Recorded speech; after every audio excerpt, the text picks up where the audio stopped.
ಊಸೋದು ಆರೋಗ್ಯಕ್ಕೆ ಒಳ್ಳೇದೋ ಅಲ್ವಾ ಅಂತ. ನಾನೊಬ್ಬ ಸರ್ಜಿಕಲ್ ಗ್ಯಾಸ್ಟ್ರೋಂಟ್ರಾಲಜಿಸ್ಟ್ ಆಗಿ ಈ ಗ್ಯಾಸ್ ಬಗ್ಗೆ ನಿಮಗೆ ಕೆಲವು ವಿವರಣೆ ಕೊಡ್ತೀನಿ. ಆತ್ಮೀಯರೇ, ನೀವು ಬಿಗ್ ಬಾಸ್ನ ತುಂಬಾ ಜನ ನೋಡ್ತಿರ್ತೀರಿ. ಕಳೆದ 15 ದಿನದಲ್ಲಿ ನನಗೆ ಒಬ್ಬ ಸರ್ಜನ್ ಆಗಿ ಆಶ್ಚರ್ಯ ಆಗಿದ್ದಂದ್ರೆ ಒಂದು ಡೈಲಾಗ್ ಸುದೀಪ್ ಮತ್ತು ಹನುಮಂತು ಮಧ್ಯೆಯಲ್ಲಿ ಊಸಿನ ಬಗ್ಗೆ. ಬಿಗ್ ಬಾಸ್ ನಲ್ಲಿ ಇಂಥ ಒಂದು ಟಾಪಿಕ್ ಬಂದಾಗ ನಿಜವಾಗ್ಲೂ ಒಬ್ಬ ಸರ್ಜನ್ ಆಗಿ ನನ್ನ ಕರ್ತವ್ಯ ಈ ಗ್ಯಾಸ್, ವಿಂಡ್, ಫಾರ್ಟಿಂಗ್ ಅಂತಾರೆ, ಫಾರ್ಟಿಂಗ್ ಅದ್ರ ಬಗ್ಗೆ ಎಲ್ಲರೂ ನಾಚಿಕೊಳ್ತಾರೆ, ಅದ್ರ ಬಗ್ಗೆ ಮಾತಾಡ್ತಾನೆ ಇರಲಿಲ್ಲ. ಎಷ್ಟೋ ಜನ ನಮ್ಮನ್ನು ಕೇಳೋರು ಊಸೋದು ಆರೋಗ್ಯಕ್ಕೆ ಒಳ್ಳೇದೋ ಅಲ್ವಾ ಅಂತ. ನಾನೊಬ್ಬ ಸರ್ಜಿಕಲ್ ಗ್ಯಾಸ್ಟ್ರೋಂಟ್ರಾಲಜಿಸ್ಟ್ ಆಗಿ ಈ ಗ್ಯಾಸ್ ಬಗ್ಗೆ ನಿಮಗೆ ಕೆಲವು ವಿವರಣೆ ಕೊಡ್ತೀನಿ. ಗ್ಯಾಸ್ಟ್ರಿಕ್ ಟ್ರಬಲ್ ಬೇರೆ, ಗ್ಯಾಸ್ ಟ್ರಬಲ್ ಬೇರೆ. ಈ ಗ್ಯಾಸ್ಟ್ರೈಟಿಸ್ ಅಂತೀವಲ್ಲ, ಅದು ನಿಮ್ಮ ಜಠರದಲ್ಲಿ ಆಗುವಂತ ಸಣ್ಣ ಸಣ್ಣ ಹುಣ್ಣು. ಅದಕ್ಕೆ ಹರಿ ವರಿ ಕರಿ ಅಂತೀವಿ ನಾವು. ಆಲ್ಕೋಹಾಲ್ ಸ್ಮೋಕಿಂಗ್ ಇಂದ ಆಗುತ್ತೆ. ನೀವು ನುಂಗಿದ ಗಾಳಿ ಸ್ಟಮಕ್ನಿಂದ ಈಚೆಗೆ ಬರ್ತದೆ, ಅದು ತೇಕೋದು ಅಂತಾರೆ, ಬೆಲ್ಚಿಂಗ್ ಅಂತಾರೆ. ಆದ್ರೆ ಈಗ ನಾನು ಮಾತಾಡೋದಕ್ಕೆ ಹೊರಟಿರೋದು ಕೆಳಗಡೆ ಪಾಸ್ ಆಗುವಂತ ಗ್ಯಾಸ್ ನಿಮ್ಮ ಗುದದ್ವಾರದಿಂದ. ಗುದದ್ವಾರ ಅಂದ್ರೆ ಏನಲ್ ಕೆನಾಲ್ 3.75 ಸೆಂಟಿಮೀಟರ್ ಅಂದ್ರೆ 1.5 ಇಂಚು ಇರುತ್ತೆ. ಅದರ ಮೇಲೆ 6 ಇಂಚು ರೆಕ್ಟಮ್ ಇರುತ್ತೆ. ನಿಮ್ಮ ದೊಡ್ಡ ಕರಳು 1.5 ಮೀಟರ್ ಇರುತ್ತೆ. ನಿಮ್ಮ ಸಣ್ಣ ಕರಳು 6 ಮೀಟರ್ ಇರುತ್ತೆ. ಸೊ ಈ ಗ್ಯಾಸ್ ಹೆಂಗ್ ಉತ್ಪತ್ತಿ ಆಗುತ್ತೆ ಅಂದ್ರೆ, ನೀವು ತಿಂದ ಆಹಾರ ಡೈಜೆಷನ್ ಆಗಿ ಉಳಿದ ಪದಾರ್ಥ ಫೈಬರ್ ಅಂತೀವಿ ನಾವು, ಯಾವ ಡೈಜೆಸ್ಟ್ ಆಗಿರಲ್ವಲ್ಲ ಅದು, ಈ ಪದಾರ್ಥದ ಮೇಲೆ ನಿಮ್ಮ ಕರಳಿನಲ್ಲಿರ್ತಕ್ಕಂಥ ಬ್ಯಾಕ್ಟೀರಿಯಾ ಆಕ್ಟ್ ಮಾಡುತ್ತೆ.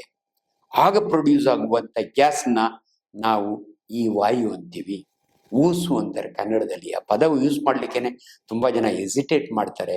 ಬಟ್ ನಿಮ್ಗೆ ಆಶ್ಚರ್ಯ ಆಗ್ಬೋದು, ಇದನ್ನ ನಾವು ಸರ್ಜನ್ಸ್ ಎಲ್ಲೋ ಖುಷಿಯಿಂದ ಅವರು ಜೋಕ್ಗೋಸ್ಕರವಾಗಿ ಆ ಪದನ ಉಪಯೋಗಿಸ್ಕೊಂಡ್ರು. ಆದ್ರೆ ನಾನು ಒಬ್ಬ ಸರ್ಜನ್ ಆಗಿ ನಾನು ರೌಂಡ್ಸ್ಗೆ ಹೋದಾಗೆ ನನ್ನ ಪೇಷಂಟ್ ಹಿಂದಿನ ದಿನ ಆಪರೇಷನ್ ಮಾಡಿರ್ತೀನಿ, ಅವನೇನಾದ್ರೂ 48 ಅವರ್ಸ್ ಆದ್ಮೇಲೆ ನಾನು ವಾರ್ಡ್ ಎಂಟರ್ ಆದಾಗೆ ಡರ್ ಅಂತ ಊಸಿದ್ರೆ, ಫಾರ್ಟಿಂಗ್ ಅಂತೀವಿ ನಾವು ಇಂಗ್ಲಿಷ್ ನಲ್ಲಿ, ಫಾರ್ಟ್ ಮಾಡಿದ್ರೆ ಅದನ್ನ music to the ear of a surgeon. ನನಗೆ ಖುಷಿ ಆಗುತ್ತೆ. ನನ್ನ ಜೂನಿಯರ್ಸ್ ಹೇಳ್ತೀನಿ, ನನ್ನ ಅಸಿಸ್ಟೆಂಟ್ ಹೇಳ್ತೀನಿ, ನನ್ನ PG ಹೇಳ್ತೀನಿ, ನೋಡಿ ಈ ಪೇಷಂಟು ಚೆನ್ನಾಗಿ ರಿಕವರಿ ಆಗ್ತಾ ಇದ್ದಾನೆ ಅಂತ. ಅಷ್ಟು ಮಹತ್ವ ಇದೆ. ಒಂದು ದಿನಕ್ಕೆ ಒಬ್ಬ ಮನುಷ್ಯ ಎಷ್ಟು ಸಾರಿ ಗ್ಯಾಸ್ ಪಾಸ್ ಮಾಡ್ಬೋದು, ವಿಂಡ್ ಪಾಸ್ ಮಾಡ್ಬೋದು ಅಂದ್ರೆ 15 ಸಾರಿ ಪಾಸ್ ಮಾಡ್ಬೋದು. ಎಷ್ಟು ಕ್ವಾಂಟಿಟಿ ಪಾಸ್ ಮಾಡ್ಬೋದು ಅಂದ್ರೆ 200 ml ಗಿಂತ 200 ml ನಿಂದ 2 ಲೀಟರ್ ವರೆಗೂ ಪಾಸ್ ಮಾಡಬಹುದು. ಈ ಗ್ಯಾಸನ್ನ ಪಾಸ್ ಮಾಡಲಿಲ್ಲ ಅಂದ್ರೆ ಅಬ್ಡಾಮಿನಲ್ ಡಿಸ್ಕಂಫರ್ಟ್ ಆಗುತ್ತೆ. ಎಷ್ಟೋ ಸಾರಿ ಹೊಟ್ಟೆ ಏನೋ ಒಂಥರ ಟುಮ್ ಅಂತ ಇರ್ತದೆ. ಗ್ಯಾಸ್ ಪಾಸ್ ಮಾಡಿದ್ರೆ ಅಥವಾ ಮೋಷನ್ ಪಾಸ್ ಮಾಡಿದ್ಮೇಲೆ ಹೊಟ್ಟೆ ಹಗುರ ಅನಿಸುತ್ತೆ. ಇದು ಬಹಳ ಇಂಪಾರ್ಟೆಂಟು. ಕೆಲವು ಕಂಡೀಷನ್ಗಳಲ್ಲಿ ನಿಮ್ಮ ಗ್ಯಾಸ್ ಜಾಸ್ತಿ ಇರುತ್ತೆ. ಎಕ್ಸಾಂಪಲ್ ಸ್ಪೋರ್ IBS ಅಂತೀವಿ ನಾವು, ಇರಿಟಬಲ್ ಬೌಲ್ ಸಿಂಡ್ರೋಮ್ ಅಂತೀವಿ. ಅದರಲ್ಲಿ ಅಮೀಬಿಕ್ ಡಿಸೆಂಟ್ರಿ ಒಳಗೆ. ಆಮೇಲೆ ಒಂದ್ಸಾರಿ ಗ್ಯಾಸ್ ಅಂದಮೇಲೆ ಸ್ಮೆಲ್ ಇರುತ್ತಾ, ಸ್ಮೆಲ್ ಇರಲ್ವಾ?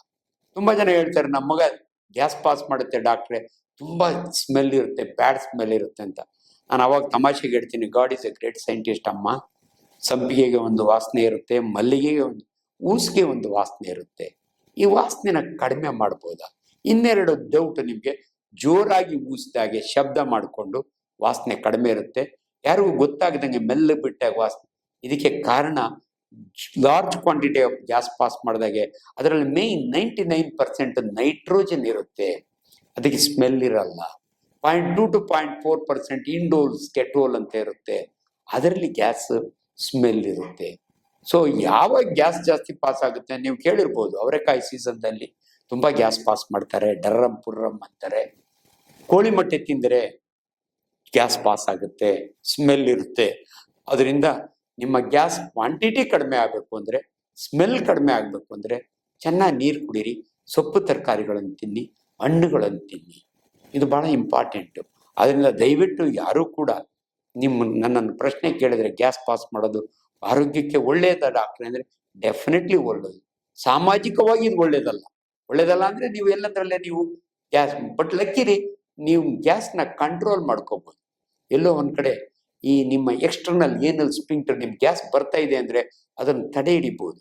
ನಾನು ಬಹಳ ಸಾರಿ ಒಂದು ಮೆಡಿಕಲ್ ಜೋಕ್ ಹೇಳ್ತೀನಿ. ಈ ನಿಮ್ಮ ದೇಹದಲ್ಲಿ 650 ಮಸಲ್ಸ್ ಇರ್ತವೆ, 206 ಮೂಳೆಗಳಿರ್ತವೆ. ಇದರಲ್ಲಿ ಮೋಸ್ಟ್ ಇಂಟೆಲಿಜೆಂಟ್ ಮಸಲ್ ಅಂದ್ರೆ ಎಕ್ಸ್ಟರ್ನಲ್ ಏನಲ್ ಸ್ಪಿಂಕ್ಟರ್. ಈ ಸ್ಪಿಂಕ್ಟರ್ಗೆ ಮೇಲ್ಗಡೆ ರೆಕ್ಟಮ್ನೊಳಗಿರೋದು ಗ್ಯಾಸಾ, ಲಿಕ್ವಿಡ್, ಸಾಲಿಡ್ ಅನ್ನೋದು ಐಡೆಂಟಿಫೈ ಮಾಡುತ್ತೆ. ನೀವು ಯಾವುದೋ ಒಂದು ಸಮಾರಂಭದಲ್ಲಿ ಕೂತಿದ್ದಾಗೆ ನಿಮಗೆ ತೊಂದರೆ ಆಗದಂಗೆ ಗ್ಯಾಸ್ ಮಾತ್ರ ಆಚೆ ಬಿಡುತ್ತೆ. ಪಕ್ಕದೋನ್ ಮೂಗು ಮುಚ್ಕೋತಾನೆ, ನಿಮಗೆ ತೊಂದರೆ ಇಲ್ಲ. ಆದ್ರೆ ಲಿಕ್ವಿಡ್ ಅಂಡ್ ಸಾಲಿಡ್ ಬಿಡೋದಿಲ್ಲ. ಅದಕ್ಕೆ ನನ್ನ ಬಾಸ್ ಮರಿಯಪ್ಪ ಮರಿ ಯಾವಾಗಲೂ ಹೇಳೋರು, ಮರಿ ಸೀನಿಯರ್ ಆಗೋವರೆಗೂ ಬಾಟಮ್ ಸರ್ಜರಿ ಬೇರೆಯವ್ರಿಗೆ ಕೊಡಬೇಡ, ಸೀನಿಯರಿಗೆ ಮಾತ್ರ ಕೊಡು ಅಂತ ಹೇಳೋರು. ಯಾಕಂದ್ರೆ ಎಕ್ಸ್ಟರ್ನಲ್ ಏನಲ್ ಸ್ಪಿಂಕ್ಟರ್ನ ಡ್ಯಾಮೇಜ್ ಮಾಡಿದ್ರೆ ಆ soiling of the under cloth patient ಯಾವಾಗಲೂ ನಿಮ್ಮನ್ನು ಬೈಕೋತಾನೆ ಅಂತ. ಸೊ ಇಷ್ಟೆಲ್ಲ ಮಹತ್ವ ಇರುವಂತ ಗ್ಯಾಸಿನ ಬಗ್ಗೆ ಕನ್ಫ್ಯೂಸ್ ಆಗಬೇಡಿ. ಗ್ಯಾಸ್ಟ್ರಿಕ್ ಟ್ರಬಲೇ ಬೇರೆ.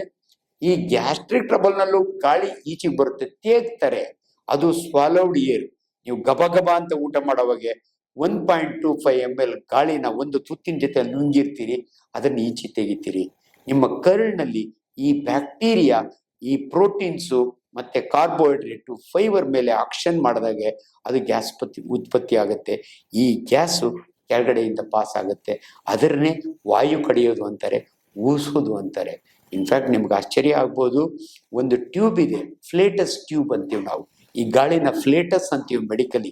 ಇದನ್ನ ಕೆಲವು ಸಮಯ ಗುದದ್ವಾರದಿಂದ ಪಾಸ್ ಮಾಡಿ, ನಾನು ಪೋಸ್ಟ್ ಗ್ರಾಜುಯೇಟ್ಗೆ ಹೇಳ್ತೀನಿ, ಇಂಟೆಸ್ಟೈನಲ್ ಅಬ್ಸ್ಟ್ರಕ್ಷನ್ ನಲ್ಲಿ ಈ ಪೇಷಂಟು ಎಷ್ಟು ಬಬಲ್ ಗ್ಯಾಸ್ ಪಾಸ್ ಮಾಡ್ತಾನೆ, ನೀರಿನೊಳಗೆ ಡಿಪ್ ಮಾಡಿರ್ತೀವಿ, ಇದನ್ನ ಕೌಂಟ್ ಮಾಡಿ ನನಗೆ ಹೇಳು ಅಂತೀನಿ. ಗುಡ್ ಅಮೌಂಟ್ ಆಫ್ ಬಬಲ್ಸ್ ಬಂದ್ರೆ ಈ ಪೇಷಂಟು ಮುಂದೆ ಇಂಪ್ರೂವ್ ಆಗ್ತಾನೆ ಅಂತ. ಇಷ್ಟೆಲ್ಲ ವಿಚಾರಗಳು ನಿಮಗೆ ತಿಳಿಸ್ಬೇಕಾದ್ರೆ ನನ್ನ ಬಾಯಿಂದ ಬರಬೇಕು. ಯಾಕಂದ್ರೆ ನಾನೊಬ್ಬ ಕ್ವಾಲಿಫೈಡ್ ಡಾಕ್ಟರ್ ಆಗಿ ನನ್ನ ಬಾಯಿಂದ ಬಂದ್ರೆ ಶಂಕದಿಂದ ತೀರ್ಥ ಬಂದಂಗೆ. ನಮಸ್ಕಾರ.